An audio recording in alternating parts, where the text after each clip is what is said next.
If you want to ride fast, you got to brake hard.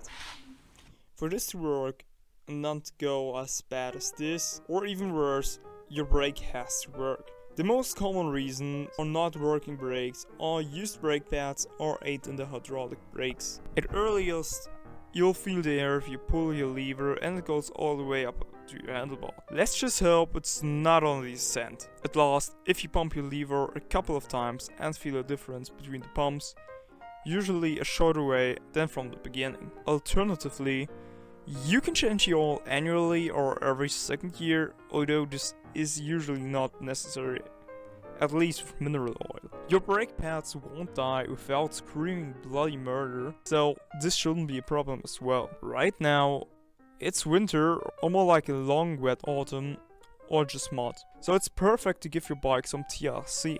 So let's start with our tutorial of how to bleed your brakes perfectly and what we need for this job.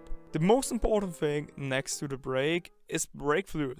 I'm running Shimano, so I'm in need of mineral oil, and although every mineral oil would work theoretically, even baby oil, these have spike hacks, it's the best and easiest to use Shimano mineral oil for Shimano, Royal Blood for Magura, etc. Many brands have their own bleed kits, but you can make yourself one. Next up, at least for Shimano, we need an oil funnel, a so-called bleed block, a set of hacks or Allen keys, and I strongly recommend gloves. We also need at least one syringe with a tube. For Magura, you need an extra adapter. We need a 7mm wrench, an open one would be better. For some brakes, like the Shimano XT brake, a screwdriver. For cleanup, isopropyl alcohol, a container, and some towels. Now our hack. Get some cable ties and tie your brake levers down to your bars. Let your bike stand up for best results, let it stand for the night. And let's begin. First, if you use our cable tie hack, cut those off. And after that, take your reel out. I bleed my rear brake, so I'm taking my rear reel out. At this point, we won't use the brake. This is our rear brake, a Shimano M8000 XT brake, but it could be any. To take the brake pads out, we take our clip and put it somewhere safe. They are magical and like to disappear. After that, we take our pin out. On my brake, it's a 3mm Allen key screw, but it could be a pin, which you will have to open with a tongue. No matter what it is, this one is magical as well. Now we can take the brake pads. You can take them out from the top on some brakes, on some from the bottom. However, take them out with gloves and if possible only touch the metal plates so they stay clean. Next up, we take our cleaner and clean up the brakes, to be precise, the pots. We do this so no dirt or dust is getting pressed in the seals. Now, if you don't have a specific tool, use something flat and soft like a tire lever to push the cylinders back, so the bleed block can't fit in. If this doesn't work, our system is overbled and we have to go up to the cockpit. Level your levers and open the outer screw up, usually a 2.5mm Allen key. Put the screw and the seal on the safe place. Magic is yet again involved. Now we get our oil funnel. You can fill him up beforehand, I let him empty since we need to bleed it anyway a lot. Screw the funnel in carefully since the thread is weak. After that, fill it with brake fluid, about 1 thread should be enough. Back to the caliper. We now press the pots together, which should be significantly easier. And wedge the bleed block in between, securing it with our pin, which you don't have to tighten up much. Pull on your brake levers and you should see bubbles coming up in your funnel. That's our first goal. Once again at the caliper, this is our bleed vent. To activate it, we need a 7mm spanner. Since mine is round, I put him in a position in which I can turn the vent open. Next, we take our syringe and put the hose on the nipple as deep as possible. Now we turn the vent open carefully and slightly pull on the syringe. After some fluid comes out, we again close the vent and tap on the caliper to free all remaining air bubbles before we open and pull again. As you can see, the fluid is only slightly discolored, reason being I recently changed my fluid. If yours is dark, you should change your whole fluid. We get back to that later. If you look closely, you can see some bubbles. This is air.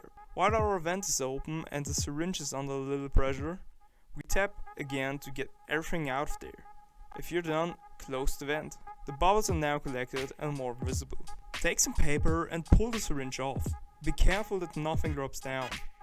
Get your container for your old oil, since it had nothing to do in the sink. Put the oil in the container. To get everything out, take the hose off. We gotta clean it anyway. You can now see 3 layers. Up top we have air, oil in the middle and water at the bottom. In the worst case, your brake hoses look like this. That's why we put the bike vertically to separate the layers with the help of gravity, and that's why we put some fluid out to get the water if in there out. And to not unnecessarily get air in the system, we use the filled funnel.